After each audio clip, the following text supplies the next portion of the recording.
So, Steph, give us a quick picture of what a clinic day looks like for you day to day at Soul Podiatry. So at Soul Podiatry in Worcester, we have, I'm going to say, three clinic rooms, maybe four, and a reformer Pilates studio. So I'll go through today's, apart from having to run to the garage first thing this morning, and sort out a load of stuff. So I've got a GP works with us on a morning. I've got a podiatry clinic running with general practice clinics from 9 o'clock say on a Monday right through. So anything from ingrown toenails, corns, calluses, verruca assessments, heel pain, but what else do we say? Oh, all the general practice stuff. Fungal nails, of course. How could you forget? Skin infections, just pain generally. So that runs through till 5:30 on a Monday. Then we have also our sports therapist works with us from the afternoons through to the evenings, running rehab reformer classes and seeing patients for maybe sports massage, injury rehab, one-to-one rehab, small group like knee pain classes.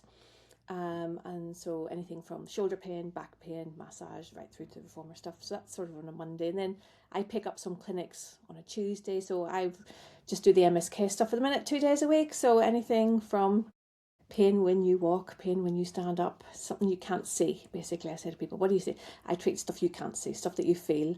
So anything from Mm. orthotics, gait rehabilitation, even if it's referred back pain because of foot stuff, maybe people with chronic conditions, EDS or rheumatoid arthritis or ankylosing spondylitis, and just thinking about the patient from not just the pain perspective, but from the rehab plus prehab to prevent further injury. So the lifelong Amazing. span, the stuff that people forget to do. They look at the one problem, solve one problem, but realize it's not connected to everything else. Um, So, a really varied picture. And what I'm hearing there is, right, so you're the owner of the business, you're also a practitioner, you're a podiatrist, you're also renting space out. You've got sports therapists, Pilates teachers, physiotherapists, other podiatrists. I'm already tired thinking about all that stuff, all the things you're doing, right? Running the business, not to mention mum, wife, life, friendships, all the other things that you have in life. And I know how difficult that is now. So you're seeing all these patients a day, and as a clinician myself, I know how hard it is to just the admin, the referral letters, communicating with GPs, letter or reports for your clients if they're needing a report on, especially for musculoskeletal health. So you started using some help, didn't you? So you're using Heidi. We all know Heidi. There's many of these. When did you start looking at that? Did you just start tinkering with it? Were you just intrigued? What made you go with that? What happened, Steph? Well, what I did is I started looking at obviously the amount of, I know, especially in an MSK clinic, the amount of, I guess, the interviewing stage and the detail that I like to write takes time, and I like it to be comprehensive. I like it to have the immediate information in. And when you're seeing patients back to back and you're absolutely knackered, you can't remember what happens from one patient to the next. You might write a few notes, and I got pretty good at typing and looking at the patient at the same time, but you can't pick it all up because you have to go back over stuff. So I usually do all of the history stuff, but by the time you start assessing them and wanting to like write that down in the level of detail, I realize that I'm missing some bits. So I did start using, actually, I tinkered around with, there's one called Otter AI. It's one you can use on your phone and for recording meetings, and then you just put it up onto another AI and then get it to fix it and put it into meetings and copies and pastes. And I realised there's more stages within it, more hurdles to jump over to get that information, because some people just use the notes thing on their phone, and that was not always very accurate. So Heidi came along and I had a little look at that, and I just had the free version originally, and I just found that was a wee bit clunky, but I realised I was using it quite a lot. So I paid for the version probably in the last sort of 2 months. I started paying for it, and it's way better because you get a lot more level of detail, and it gives you the options to, what sort of kind of consultation you want, because it gives you options. And I'm like, oh, that's not very good detail. So you can click through the other filters to get the same consultation done a bit better. So sometimes when it's something, say like a neuroma, if you go to the surgical one, it gives you much better detail of what you want. And I want half of that and I want half of that, but you can repeat it and then just copy the bits that you need. So, and it's quite good. It gives you action points in the corner as well. So I must remember to order those orthotics. I must remember to do that. But it can also then create a report or a letter or the exercise program that I've given the patient. It'll listen, but I'm being mindful of what I say as well to make sure it'll pick it up. So when here is your exercise program I'm giving you. Let me talk you through that again, just so it'll pick it up. But also the patient needs to hear things 3 times anyway. So that's interesting. So you're aware that I better say this more clearly. I mean, you would say it anyway to the patient, but you're like, right, I'm going to just clarify that again because I want Heidi to essentially make sure she's got that. I'm saying she because why not? And that then is just confirming. Okay, so yeah, I kind of heard there you'd been cobbling together some stuff. I know Otter, quite good for meetings and notes and action points and things, but you were then having to take something, copy and paste it, put it into something else, and by the time you get there, you think, my goodness, I could have just written this. How long had you been tinkering about with Heidi for before you went to the paid version? Probably about 4 or 5 months, maybe. Although I was terrible because I keep forgetting to press record. Because I think that's one of the things I want to improve is make that faster because you have to click it a few times, and if you forgot to click it and you're 40 minutes into an interview with a patient, you're like, oh Jesus, I forgot to do that. So I'd love a way of making that faster. Just not have to go, resume and go again. Just like next patient, it should automatically. So I want maybe they'll change that. Maybe they'll hear this podcast. Well, yeah, and I think there's actually devices now that you can wear. So Right. it's not tied to just your device, so you can actually wear devices, so it's actually recording you as you go. I mean, how crazy. Oh, tell me more about that. How But does that yes, work? so that's Heidi as well. So it's a wee device that you can wear around your neck, and it's basically just recording as you go. So it completely that pain point that you're talking about, where I've forgotten to press that record button. Yeah. I use Heidi as well in clinic, and my workflow for that, because I've been there as well, where I've regretted not putting that on. What I'll sometimes do if I've not, I don't know if you do this as well, is if I forgot, sorry, itchy ear, if I've forgotten to press it, do you know that way when it's fresh in your mind and you go to stop the transcript and you think, no, I've not hit record. It's fresh in my mind, so I'll usually dictate into it. I'll usually just talk to her and just say, okay, patient attended, blah, blah, blah, blah, blah, blah, and just get it all out as much as I can remember.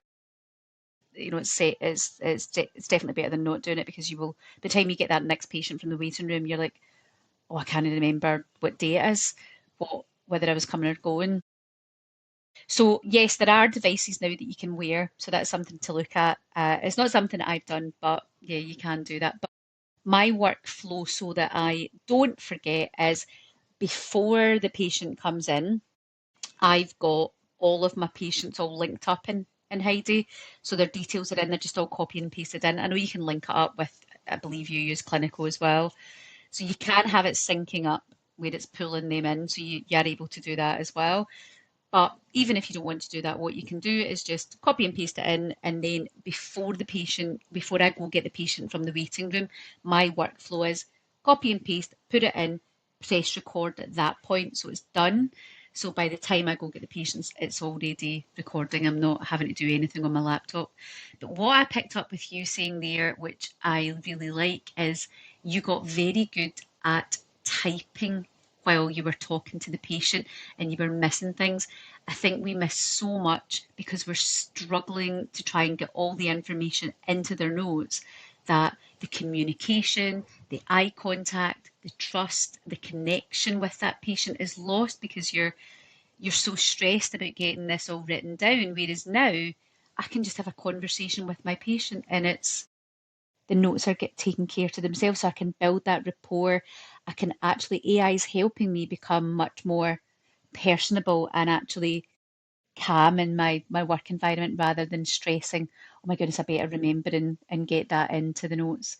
So yeah, that was something I personally loved, and I could hear that you were another clinician struggling there, typing like something out of a cartoon because you're like I did. crazy trying to get it all out. And It I is never crazy. understood how some clinicians never learned to use all their fingers to type it. They were like this, and I'm like, how do you can't survive like that?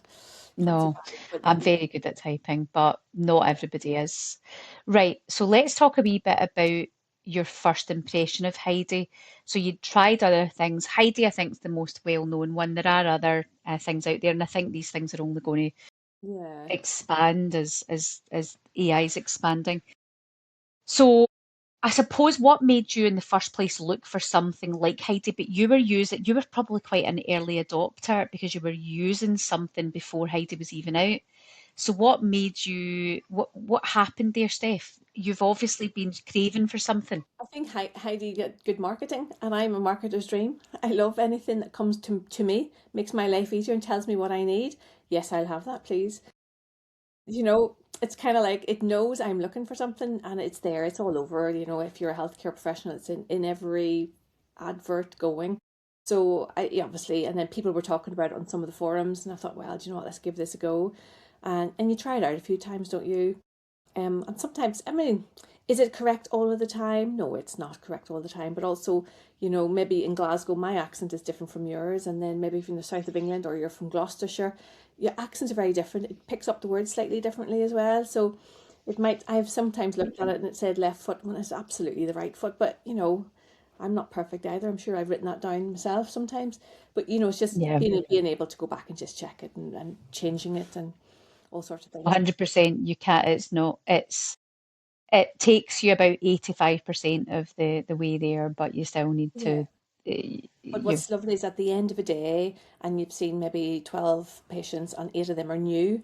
There's a lot of information there. It's kind of like, oh, I can't even remember that one. I can't remember that one. So I look at the time that they come in on. But I like how you've integrated that. Obviously, that makes more sense. But I look at the time of the appointment, and I know who that is, and I can relate that back, and then and re-edit it or go and take the filter and put something else into it just to bump it up a little bit. yeah, Yeah, and yeah, then sometimes I've tried to have a look because it's a lot of words, isn't it? yeah. It I'm is. thinking, It can I is. bullet point this a bit more? And then sometimes it cuts too much out. But I mean, as a clinician myself, I like all of their descriptives, all their subjective symptoms, and their story of it. That helps me remember who they are and the problem that they've started with. So when we go back to it and they've progressed, and you know yourself with the patient, oh, but it's not gone, it's not better. Well, you know what? Yeah. It was like this, and now it's like this. And you said it was seven out of 10 improvement, so it's 70% better. It's not gone. It's not better. So it's just reminding them as well. So it's a wee bit of education with them as well. So I haven't forgotten. Heidi's remembered and stuck it in there because No, it's amazing actually for recall, and you can see the full transcript should you wish. It really does help you, I think, be a better clinician. It allows yeah, you to do your job better. It really yeah. does. I think it's an absolute game changer. Now, for those that maybe have not encountered Heidi, I mean, I don't know how you couldn't have, but if maybe you're not on social media or you've been living under a rock and you've not seen, I mean, it's probably the easiest thing to implement. Um, Tell us a wee bit about what it actually does because we've not, I mean, some people might not Yeah. even know what Heidi AI is, and we're just gabbing away about it. What is it? So Heidi is, I guess, it's a online application thing that sits in my browser, and I log in and I press record, and it records the clinical consultation that you have with your patient, and it records the clinic stuff, the stuff that they're telling you, so the subjective symptoms, all of those sort of things, and you can talk to them about I can see, and it is about being able to be a little bit clearer with your consultation. Don't be silent when you're assessing things because obviously you're feeding it back to the patient, but also being mindful to say these things out loud so it'll pick it up so you don't have to then go back and write it down. So it's like you say your pain is here and I'm pressing between your intermetatarsal spaces and it's painful when I put pressure on. So it'll pick up the relevant information generally 99% of the time. So it just makes life an awful lot easier. So it records it, it transcribes it so you can listen back to it, and also gives you the wording of it. And it can allow you, as a different healthcare professional, to take that consultation as if you're a physiotherapist or a podiatric surgeon. So I know I click the podiatry button, it gives me 8 or 10 different variations of what I can record it as an initial consultation or as a review. And it's quite different because it'll give you the comparisons or it'll take out the information you don't need rather than have the same thing all over again. Because it'll give you, I guess, there's subheadings of sections. So if there's a biomechanical or orthotic one I use, it will, maybe if I've pressed the wrong one by accident, it'll record it and it'll put gait analysis and it'll say something, even though I might not have done something on it. So you have to make sure you can just filter that out and go to a different one. But yeah, No, it it's records it's it, great. stores it there, and you can use it as your notes, sort of as a copy and a paste job. Obviously checking and editing what you need and pop into patient notes. So it makes life an awful lot easier, and clinic notes. Honest to God, some evenings I used to sit 3, 4 hours, and I used to be dreading because before I had my other new pod recently, I was doing all of the patients 5 days a week, and my brain was fried. I nearly was dreading the next week because I thought I still haven't done my notes from Thursday, still haven't note, and you're having to struggle back to think, what am I supposed to do here when our policies do it within 24 hours? Like, it's impossible to keep up with that and life as well. So it certainly makes everything much more efficient and effective and done by the end of the working day. So you're not taking Yeah. it. I have to say, for what Heidi's done for us in our business, so I do a lot of medical diagnostic ultrasound scans. That's probably primarily my most of my days now, and those reports can be an absolute beast. They are they just take so much time. Not, I'm not joking. Some of them 40 minutes, right? Just the report. Yeah. So Heidi's completely changed my life because I'm laughing at you saying you become I mean, I always talk anyway when I'm doing anything. I don't know, Tourette's. It just comes out. So when I'm doing anything, the patient knows fully what I'm doing, and I was doing that before Heidi. Yeah. So it was never something I had to be aware of. When I'm doing my ultrasounds now, what I do is I'm going through the ultrasound. I'm like, okay, so we're seeing that hypoechoic area. We have grade 3 inflammation at the level of the, and I'm literally seeing it like that, and it is an absolute breeze. And how that's changed my clinical practice is that while that patient is still sitting in that chair, and usually I'll get one of the physio, or maybe come in and they're maybe doing some shockwave on the patient after that, or something's there, they're getting something done, and within about 5 minutes I've got their full notes and their full report already done. It's done while they're in the room. Their phone's pinging with the report in their hands. They're Uh, like, oh my God, how that is the difference. It's instant. And in many days, when I mean, my biggest issue at the moment is printers. I despise printers because they just don't work. I will usually print their letters out as well, and they are leaving the clinic with their GP referral letter in their hand and their full wow. diagnostic ultrasound report in their hand as they leave right there and then. Gosh. And that's Heidi. If we could all do Yeah, that, and yeah. if that's every healthcare person across the And before it used to be, I'm not joking, without a shadow of a lie, 40 minutes it could take me going through doing notes. It could be, yeah.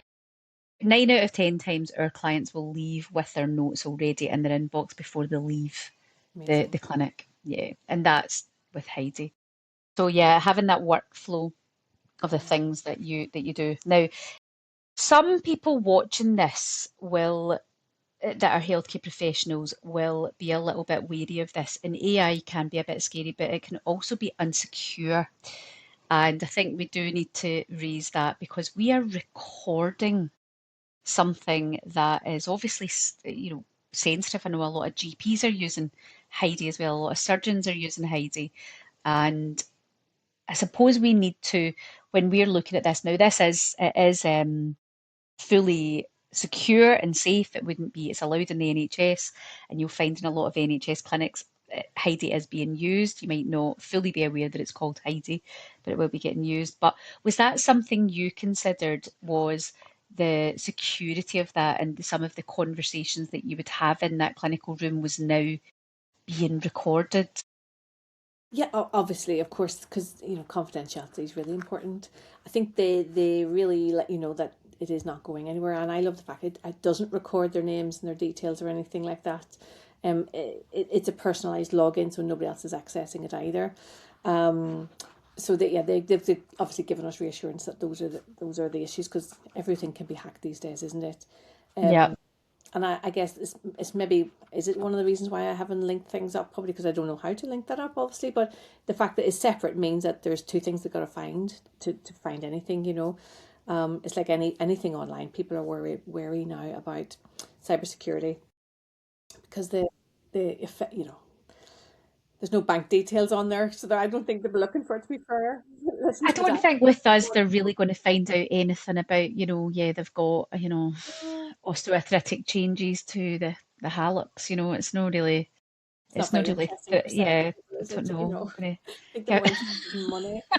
You know, I'm going to tell your husband you now have a bunion. Oh, you didn't have it before. There's no death threats been made over bunions and ingrown toenails, is there? So good luck to them if they're trying hard. It's a bit sad, isn't it? Uh, we don't save any images on Heidi either, so No. I'm not sure why they'd want to, but yeah, It's obviously not that's stored hard. yet. It isn't stored yet, and it's secure. So the way that it's all sandboxed off, so it is secure, and it's all been given the big tick with for healthcare work. So that's one of the biggest challenges for a lot of developers in healthcare is making sure that it's ticking the right boxes to be used in a healthcare setting. But for those practitioners out there that are worried about that, just reach out to Heidi, get some reassurance there. But certainly a lot of your colleagues, a lot of surgeons, NHS consultants They're all are all using using it. Heidi. They're all using Heidi. Yeah, it has been NHS approved, which is great, and it's Yeah, definitely something within my. I can't imagine not using it. I cannot. I can't imagine. But yeah. what did we do? What did we do before this? I think I I could used to do no dictate. I longer. used to dictate into it. Yeah, I I used to know. talk I to remember myself a not lot. that long ago that I used to work in an osteopathic practice, and the osteopath used to dictate everything and then give it to the lady at the desk to then manually type up. Whereas back in my NHS days, which was probably 10 years ago, we used to dictate all our letters, and they would go to India and be back in 24 hours and then put our Crazy, notes. isn't it? Somebody else did it. So there Yeah, was a form of integration even earlier on just to make that there easier. there is actually in the NHS. So some of you might not know, but when you're seeing a consultant, the consultant's not writing the notes up. What they'll do is they'll get a wee dictaphone, and I'm sure that's all changing now. They'll be using Heidi. They have a dictaphone, and they will just talk into dictaphone, and then that then goes to the secretary at the end of the day or the end of the week or the end of the month. And sometimes it can take a month for your notes to be typed up and put into your NHS system. I mean, it's insane. A month. It can. Because if there's a big backlog or somebody's off on holiday or whatever, those notes are all still sitting there. So yeah, that's been the process for many, many years. But I would, if it's not already happening, I'd imagine it's happening now. But the NHS can be a wee bit slow in moving these things along. But Heidi definitely. I mean, to be honest with you, yeah, it's just going to change. It's not that I think that it's going to take people away from jobs. So somebody might think, oh my goodness, is that secretary then not? No, they're not going to lose their job. I just think they have to get more, what they do with their day to day will change and how they work will change, but they'll still be required. You need people to operate AI.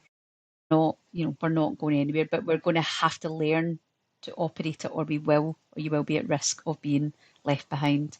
I guess But risk anyway, versus benefit, isn't it? If that secretary takes, I mean, I understand if in a private practice scenario, it makes sense because if you're having to pay somebody to sit and do that at 13, £14 an hour and it's done within seconds of you finishing, then that makes your life faster, easier. oh, That's a business, you can make more money. Um, and they can be busy, yeah, either calling clients or, sorting out your social media or whatever, get some other jobs to do. well, doing things that actually talking to patients, or doing things that actually matter, Yeah, building relationships, phoning people up, yeah, checking the patient experience. yeah. So I don't. It's not that we're going to lose receptionists per se. I just think what they're doing will change. We still need people, but we're just going to be much more efficient. And I think from a patient experience as well, I can tell you now, and we're going to talk about that just now, is that the certainly from my perspective with the patients, they are amazed that they're literally leaving with it, because their assumption is it's going to take me at least a few days to get that information to them, because that's what you would think. And I'm like, no, no, you'll leave today with it. No, no, that's it. It's already with your GP. It's already gone. It's already sent. It's already done. And that's where things are going. There's not this big delay of administrative Yeah. stuff. It's so much No more more of efficient, that. isn't it? Yeah. It's really good. Now, Yeah. talking about the patient experience for you, um, So I think we've spoken a little bit about how we interact with patients differently when Heidi's there, because eye contact, we can relax a bit. We know, obviously, we're being very clear about what we're saying because we know Yeah. Heidi's listening. And so there is a little bit of a downside to that because the patients have no idea the words you're using. Whereas some of it is for Heidi. I will try and make it as easy and make it the things for them that's relevant. And they say, "Oh, you're saying all that. I have no idea, but it sounds good."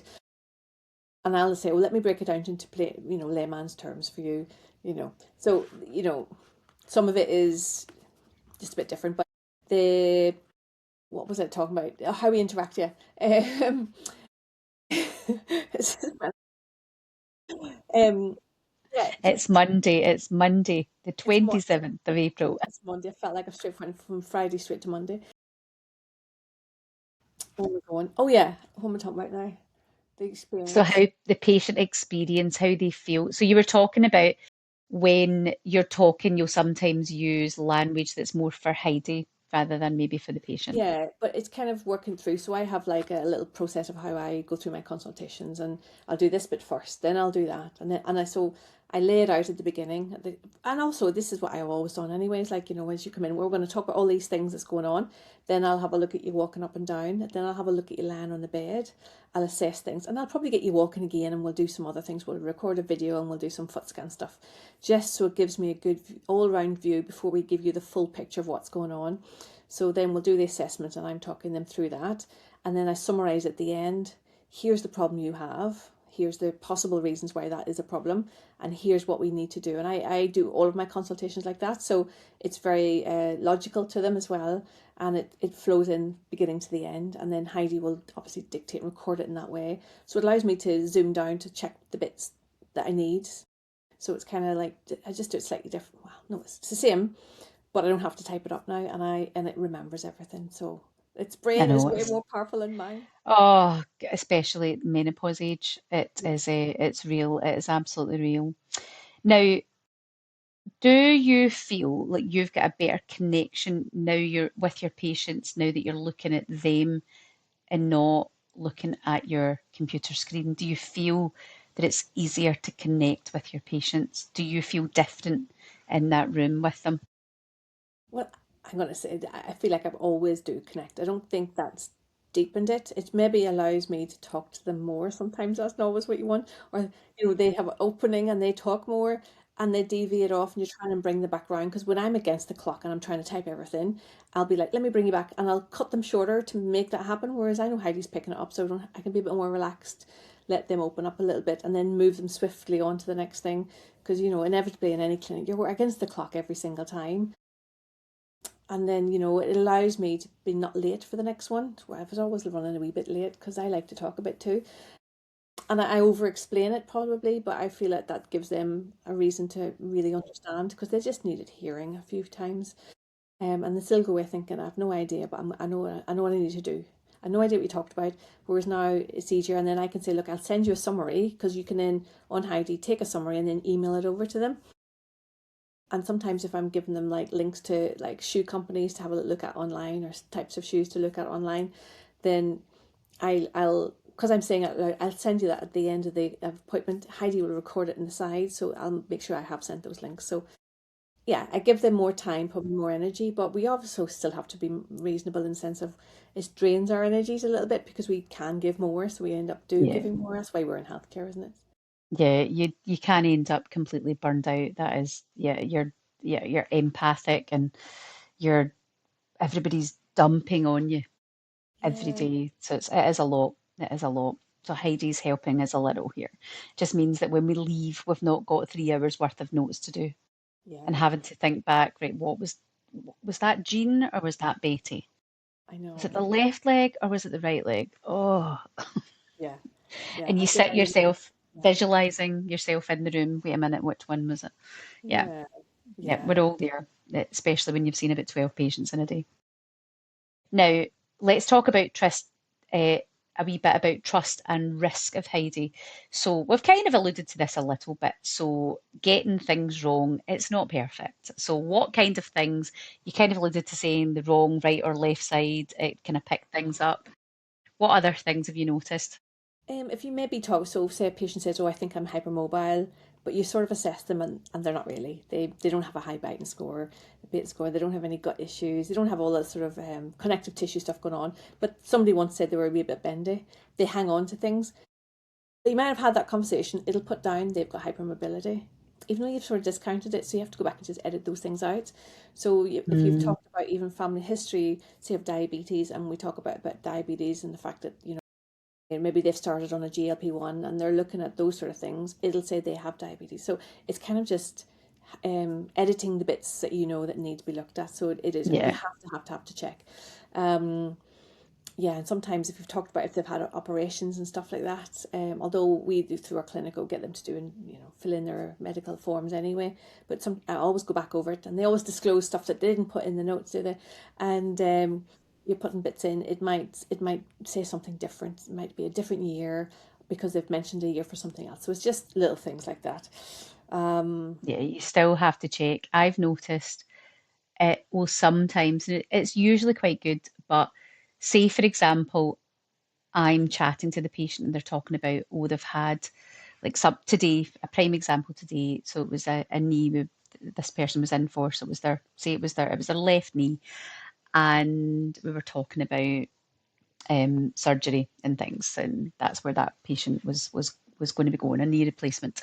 And I was saying, oh, I had my hip replaced 5 years ago, and I was chatting about it was okay, and a knee's a bit more complex, but they're generally pretty successful, and we're chatting about it, and I'm reading back the notes later, and guess what Heidi had picked up?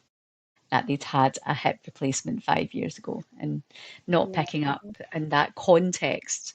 So sometimes the context can be Mm. wrong. So my surgery was in their notes, yeah. So yeah, if you've had little conversations about things, you do need to edit. So maybe it'll get better as it learns, and I'm sure the developers will be working on that sort of stuff. So we probably need to feed back that uh, data into them so they know these things are happening. Because if we don't tell them, they'll not know. I guess one of the things I can ask, because you've maybe been using it a bit longer than me, Sir Jane, is can we edit the profile so it, you know, I found it wasn't collecting enough information, and it can increase to like what's the word high detail and whatever you can, how much was it, light amount of detail, Yes. minimal detail, or a high, and I changed it all, and then all of a sudden it's like, oh, scribes and scribes of it, and you kind of, that's too much for the notes really, because you're never going to read through all of that. My workflow isn't that. So I use Heidi mainly as the Program. voice, like the actual recording of it. And then I'll usually use like the physiotherapy or the podiatry note. So see how you can do it. So I'll usually just hit that and get the notes out. And then I take it out of Heidi. I don't Okay. export from there.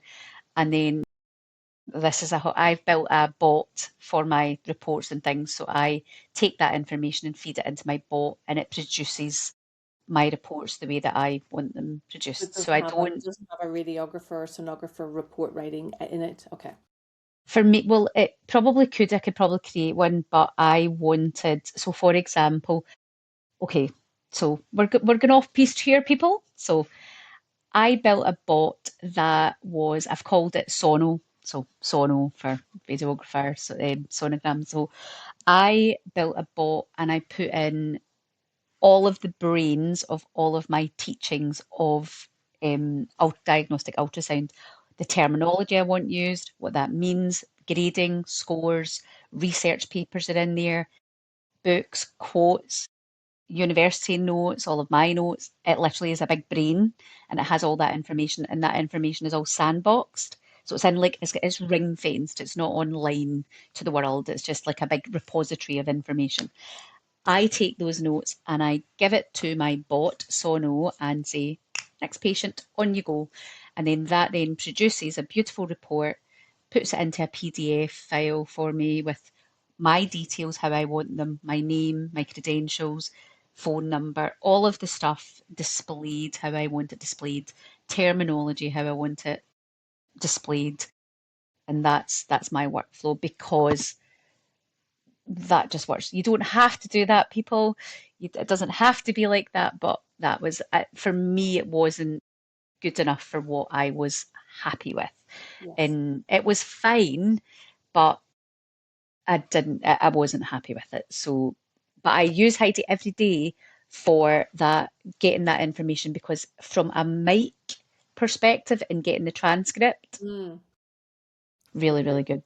right. Really good. Yeah. Yeah. But Because the other than other that, ones I I've don't use it. used, they have a cut-off recording time and stuff, and I'm thinking, you know, I've tried various types of You could have recording. Heidi on for about 10 hours and it would still be recording. It I just know. continues. It just sometimes I've forgotten to turn it off. I You know open my what? laptop up and I'm like, oh my God, that's still. Sometimes it times out and it goes, oh, something to retry, and I think, oh, what's happened there? And it might have been I've left it going, or it records the chat you've had in the staff room afterwards, but it does actually bleed that out. It doesn't record that. It when you go to press because you forgot to turn it off for that patient before lunchtime, and you walk around with your laptop because I use a laptop. It sort of is So recording things, yeah, but it yeah, doesn't put it into the notes or anything. yeah, yeah. I know totally it doesn't. It's amazing that it doesn't know. Um, so I think everybody will probably have their different workflows when they're working with these things. And I think it's good to know that no one way is correct, no one system is correct. You've just got to do what works for you in your clinical practice. I think would be good to chat about Heidi, about this, Steph, is utilising Heidi for your team, which I don't imagine you've maybe Haven't totally done it ventured yet. into. It's Yeah, something, yeah, I thought, you know what, I'd love to talk to other people about how they do that because I'm sure the licensing fees goes up massively as well, but also just being safe of that, them doing it right. Because at the minute, when they're just typing up their notes, then the reliance was where the responsibility is on them. And because I have a lot of new graduates, I want to make sure that they know what to do first rather than just relying on tech for yeah, everything. So that they, you know, they're yeah. learning. I How do you think deal with that it with yours? so training, so it's up to them. I don't force them, and I don't have the paid version of Heidi. Right. I used to use the Oh, paid version because I don't need it. Um, so I just use it for the recording and then I take it straight out of there. Um, so they've so far only one of them is using it. So we'll see where that goes. But they don't have the same issues as me in that I suppose they're not doing big ultrasound reports. But certainly there's MSK reports that certainly one of my other podiatrists does and my physio. But so far, no, they've been okay. But that's definitely on my radar too. I want to encourage them to use it because I think they will love it. But I think what's been the bottleneck is I've not felt like one system in itself was good enough, if that makes sense. And I think that the cost of it as well, if you were bringing that into your clinical practice, I think you're like an extra $50 or £50 per person you're bringing on. It's somewhere around that. It isn't inexpensive. So you could easily rack up hundreds and hundreds of pounds each month. And if your clinicians are not using it, now I know the time that you would save would be massive, so it would help them.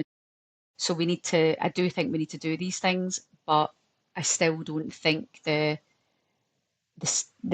Heidi itself is fully there. So for me, my next stage for my team will be I'm going to build an MSK bot where all of the MSK reports and how as a business I want them to be, so that the team are then putting them straight into that. And then I've got almost like a standard operating procedure of how things are done. It's templated and it's always what would be, so it doesn't matter what clinician that patient sees, they're getting the same quality irrespective of who that is, because that's a big issue, Steph, is that if you're doing all these great lovely notes and extensive but your staff are not able to deliver the same, that makes it you're a bit of a bottleneck there. It's yes. difficult to expand. Yeah. So And yeah, difficult to step away from as well, isn't it? Um, so definitely we need to you just need to embrace it. So training and reassurance. So I don't think it's something we can just throw at our staff and just say, oh, get on with it. I think it needs to be, an afternoon where, right, we're going to go through this, we're going to show you how to use it, we're going to show you how to work this, whatever system you're choosing to use.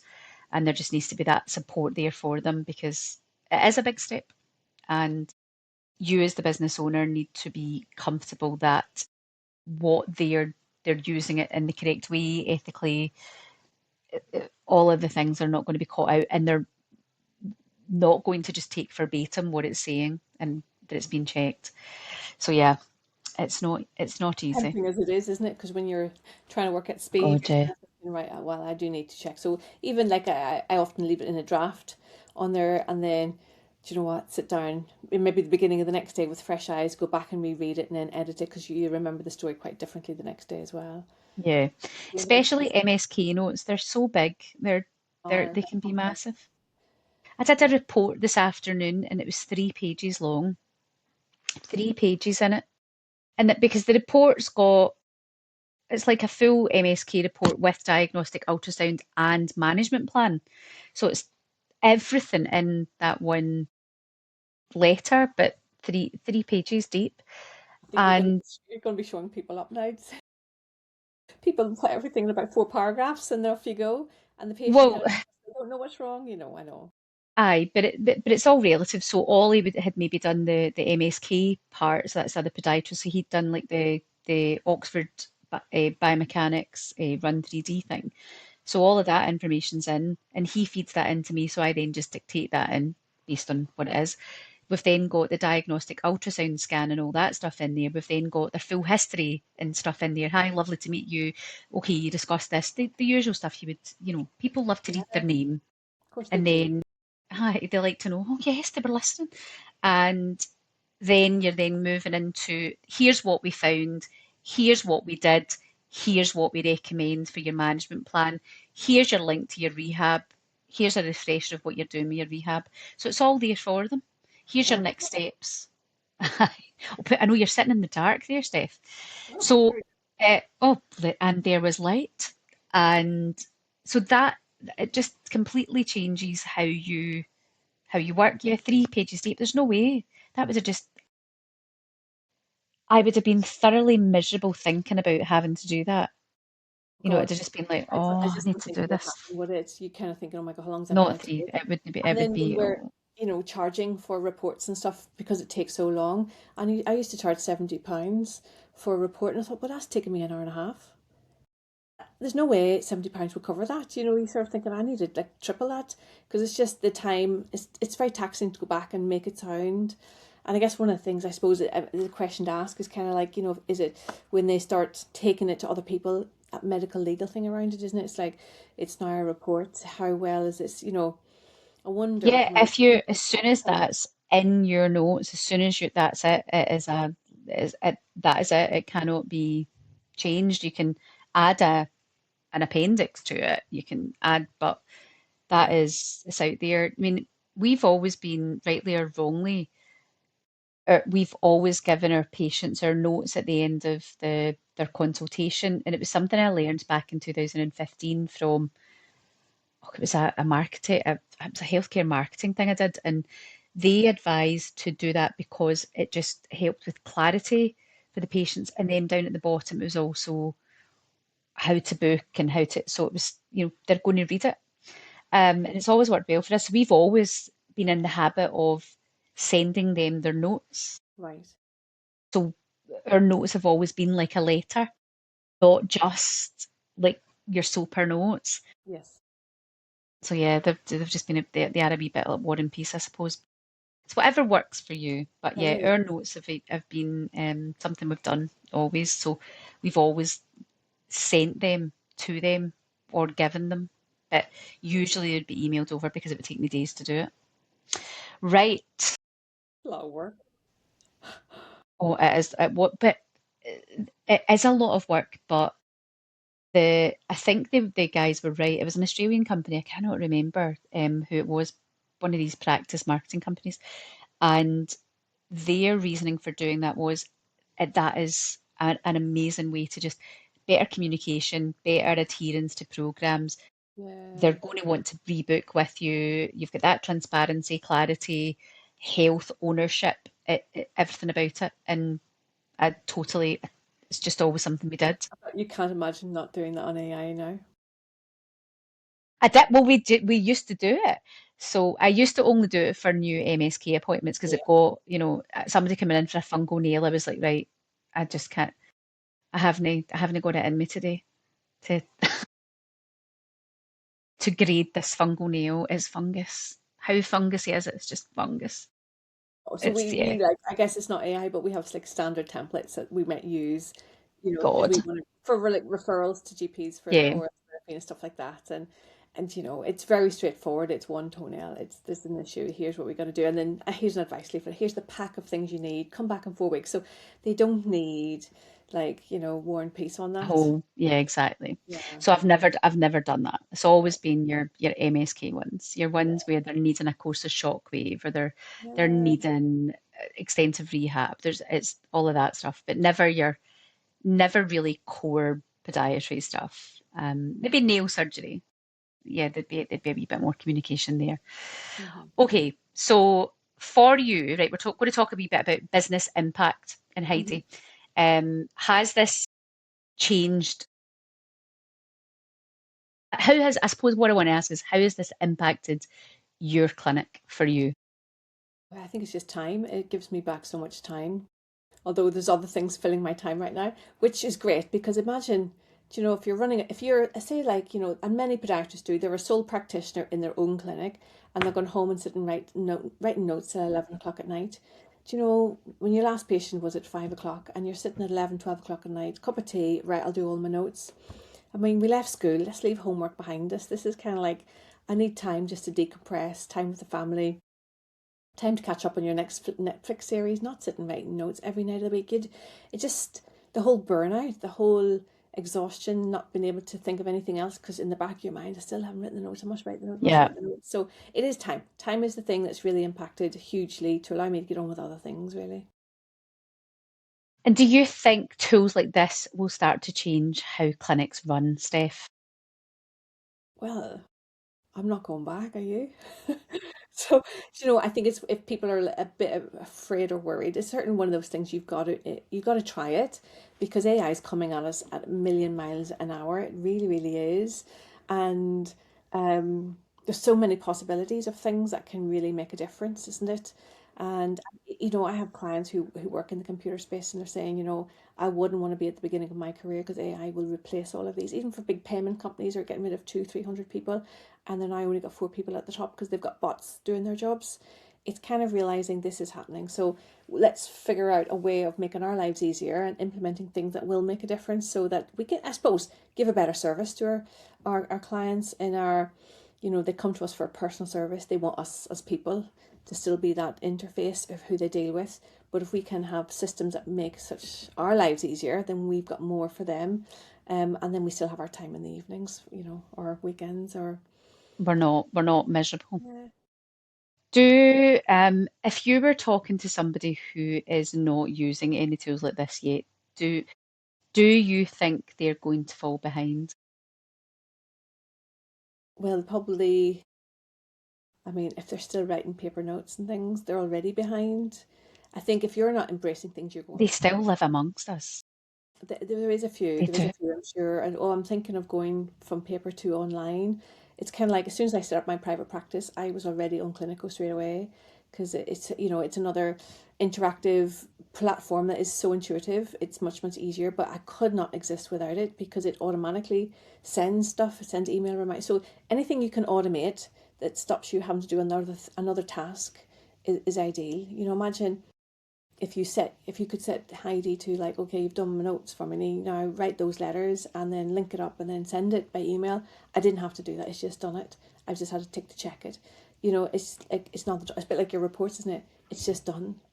It's Yeah. just, yeah, if you're not doing it and embracing it, the next generation coming behind us hopefully are embracing it and going with it as well. It Yeah. elevate what we do better, so you have to embrace it to some extent, for sure, for sure. And that kind of brings us into that kind of mindset. Do you think, and I've been thinking a lot about this, is do you think it becomes less about the tool? So right now we're talking about Heidi AI, but it could be anything. And do you think it's more about the clinician or the person adapting to this? So because there's the idea that, you can keep doing the same things and expect something to change. But we all know if you keep, the biggest sign of insanity is doing the same things over and over again and expecting a different result. It's the biggest sign of madness. So it's that mindset, isn't it? It is, and I suppose like I'm in a private practice. I'm running a business. I have a reason why I want to run my business. I want it to be successful. I want to offer the best possible podiatric lower limb rehabilitative care in Worcester. There's a goal there, because I truly believe, if it's not the best, it's not good enough. So I will always embrace anything new come along that makes that experience better for people, more efficient, more effective in that way. But maybe some people are quite happy just to plod along. I'm not a wallflower type of Mm, person, and maybe you are just quite quieter, and you think, well, oh, I'll be okay, I'll be okay, and you might well be, and that's fine. But imagine if life could be a little bit easier, and it can be daunting, I guess, embracing anything new. I'm not one of the people who go out and buys the brand new iPhone, but there are a lot of us who will go out and buy the newest thing because I want to see what it's like. Those early people are more excited because something better is coming, whereas people say, I'll wait and see how it's going to go and then I'll go with it. So a bit more cautious, I guess. It's a bit like booking the holiday. I go, damn, that looks nice. Click, I'm booked. I don't look at the reviews. It's fine. It'll be all right. So I have a hope and a whim and a prayer sometimes, and a bit more of a risk taker, I guess. But I always think, what's the worst thing that's going to happen? You know, is anybody going to I die? think that Not. So I think it's like one of those moments that I think we either as clinicians lean into this and evolve, yeah, or we are just kind of going to get left behind. We have to just lean in. It's not going anywhere. It's not going to go away. no, And if you, that gap is just going to get wider and wider and wider, and you are going to feel that it's too much to close if you do nothing. Just lean into it. And as Steph said, what's the worst that can happen? And actually, it's not as scary as you would think. It's not as complex as you think. It's changing very fast. The tech is unbelievably com- amazing, like exciting and amazing. But it will only bring us opportunity to do our jobs better and to connect better with patients. And Heidi's just one of those tools that will do that for us. So yeah, thank you so much, Steph. Is there anything else you would like to say or pass a little bit of advice before we close up this podcast today? I think you've summarised it really beautifully there, Sardine. I Oh, guess I guess it's kind of somebody is a bit nervous. It's like give it a try it for try a free trial on it, whatever. Try it. Don't use it if you don't want, but listen, just see, check it, and then kind of think, well, actually, God, that was quite easy. You know, day by day, try a little bit, and then kind of go, actually, this is okay. This will work really well. And there's Heidi's no a good place to start. I think it's it's a not. very simple, it's not complicated. If I can work it, anybody can. I know you are the like computer connoisseur, geek, and master of all. I'm still at, I would say, very basic level of things. But I'm always happy to look into other things that can make a difference. And what now I've got a wee bit more time back in my clinic, I'm gonna really sort out all of the like even all the admin stuff. If I can get stuff being done, it's just going to make life a lot awful lot easier. And this is just Yeah, one less thing we have to worry about, isn't it? Writing notes up. it's it's such a waste and a drain of our time. It's important and it's a legal requirement. We have to do it. But oh my goodness, it takes sometimes longer than the appointment type itself, Yeah, which is insane.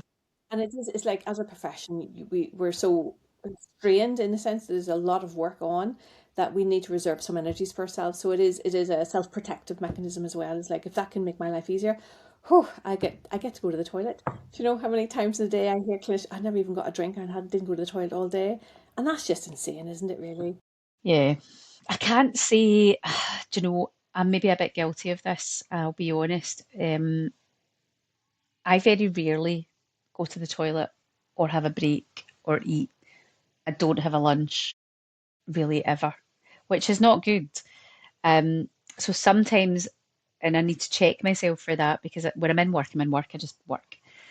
And I'll eat when I go home. And that's my head. And my staff say that, like, do you ever eat? Do you ever stop? Do you ever? I'm like, oh yeah, no, not really. I'll have a coffee. And I think sometimes what AI is doing is maybe making us so productive that your expectations of what you can achieve in a day become different, and that's not always good. So I Sure. know that I do Yeah. a lot in a day, and that's a bit worrying. So I think maybe I just need to be a I bit know. lower my expectations. I know you are a 99.9% mile an hour person all of the time, and then now you have another 3 seconds in your day, you will fill that with more work. I know you will, but it's kind of like we're not all super like surgeon. It's not good. It's not good. So for people Yeah. who do want So like a bit of a break and kind of like, okay, this is easier. I get to actually sit in my lunch and not write notes and not make phone calls. That actually, do you know what? I can sit and have peace or go for a walk and not think I've got all that stuff to do. So Heidi can really help with that, um, because you are a very unique specimen, surgeon.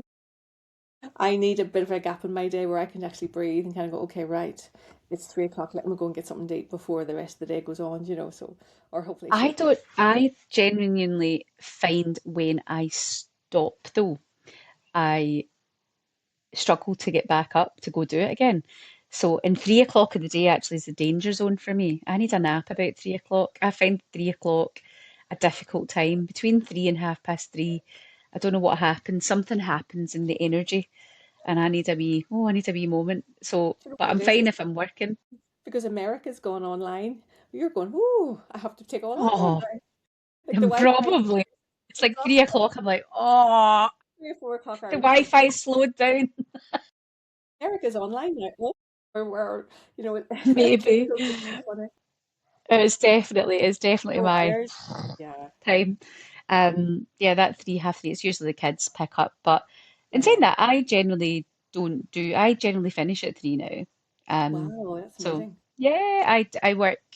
So don't feel too sorry for me. So I generally don't start before 9 because I don't want to, and I want to be able to drop kids off. I want to not have a crazy morning, and I will always finish at 3 now. 9 out of 10 times. Sometimes there might be a wee late night, but very rarely.